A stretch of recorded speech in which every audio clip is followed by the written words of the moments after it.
ప్రార్థనా జీవితాన్ని దెబ్బతీయటానికి, వాక్య ధ్యానాన్ని దెబ్బతీయటానికి వాడు ఉపయోగించే తంత్రాల్లో ఒక తంత్రం ఏంటంటే నిన్ను మత్తిల చేయటం.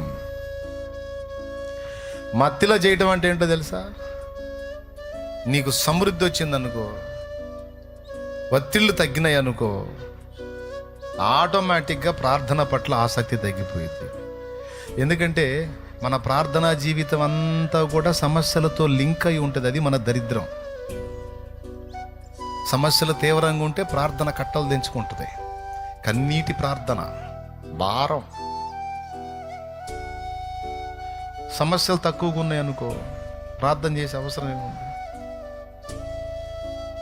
ఇలాగా సమస్యలకి ప్రార్థనకి లింకు పెట్టుకొని కూర్చున్నందున వాడేసే మంత్రం ఏందో తెలుసా?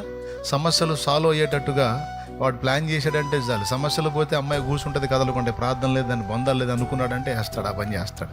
ఏం లేదు, 4 మెతుకులు రాల్చాడంటే అవుట్. కడుపు నిండిందంటే ప్రార్థన ఎగ్గొడతాం.